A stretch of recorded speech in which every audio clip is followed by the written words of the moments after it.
Robert Anton Wilson, the great writer. I find it very useful to think in terms of Jung's idea of the collective unconscious. What does Jung mean by the collective unconscious? It's got to be inside me if I can contact it at all, but it's inside everybody else too, right? So it's inside and outside at the same time. And that also applies to Sheldrake's theory of the morphogenetic field, which, for instance, one of the things that suggested the morphogenetic field to Sheldrake was experiments by McDougall at Harvard, where smart rats were bred with smart rats and stupid rats were bred with stupid rats, and they were tested over generations at maze solving. And as genetics would predict, the smart rats bred with smart rats got better and better at solving the mazes.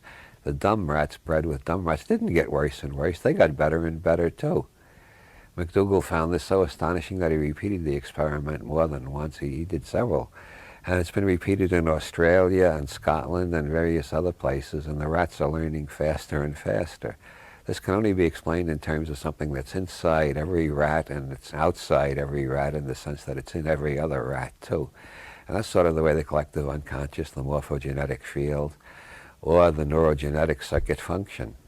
One of the most fascinating things in quantum mechanics is Bell's theorem, which has been confirmed 5 times now. It's not only mathematically sound, but experimentally it's been verified.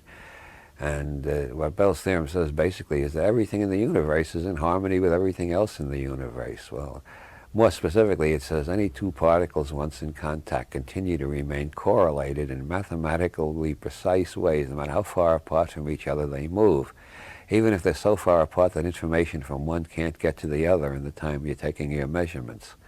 So how does information get around faster than light if the things are that far apart? Well, nobody knows, but David Bohm, for instance, gave 3 lines of interpretation. One is that we're going to have to radically redefine our ideas of both space and time, even more radically than Einstein did.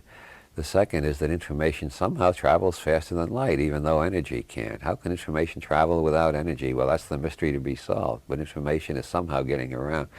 And the third approach is that it's not traveling around, it's always there. The hardware is local. And this is where I like to quote Jack Sarfati, a physicist who I don't get along with very well, but he does have some great metaphors. And his metaphor for this mysterious interconnectedness, of which Douglas Adams, remember, said everything is interconnected, but some things are more interconnected than others. Jack Sarfati's model is think of the universe as an enormous computer. Then think of our galaxy as a smaller computer within the bigger one, our planet a smaller one within the galaxy, our body is a smaller one, our brain is a smaller one, the cells of the brains are even smaller. You work your way down to the quark level, and you got this mini computers. Below the quark level, presumably, there are even smaller computers.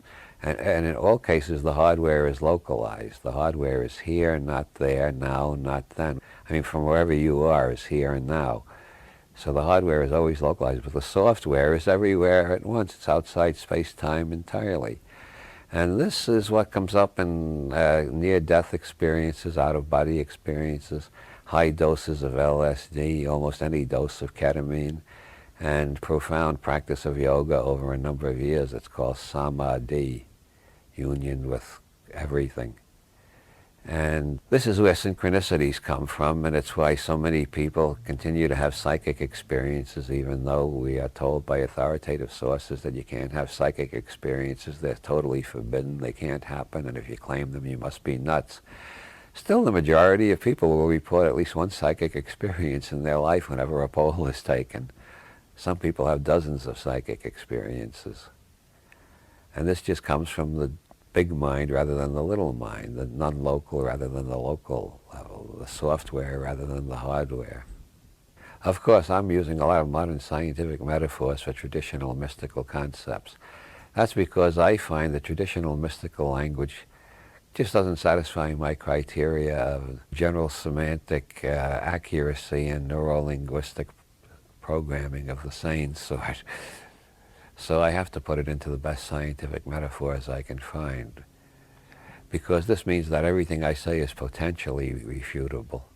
If the government would allow free research, everything I say could be either disproven or made more plausible. Nothing in science is ever proven. That would require an infinite number of experiments. But if you disprove enough theories, the one left standing looks like the only alternative we have until we disprove that one. Spectacles, testicles, brandy, cigars, you're all popes.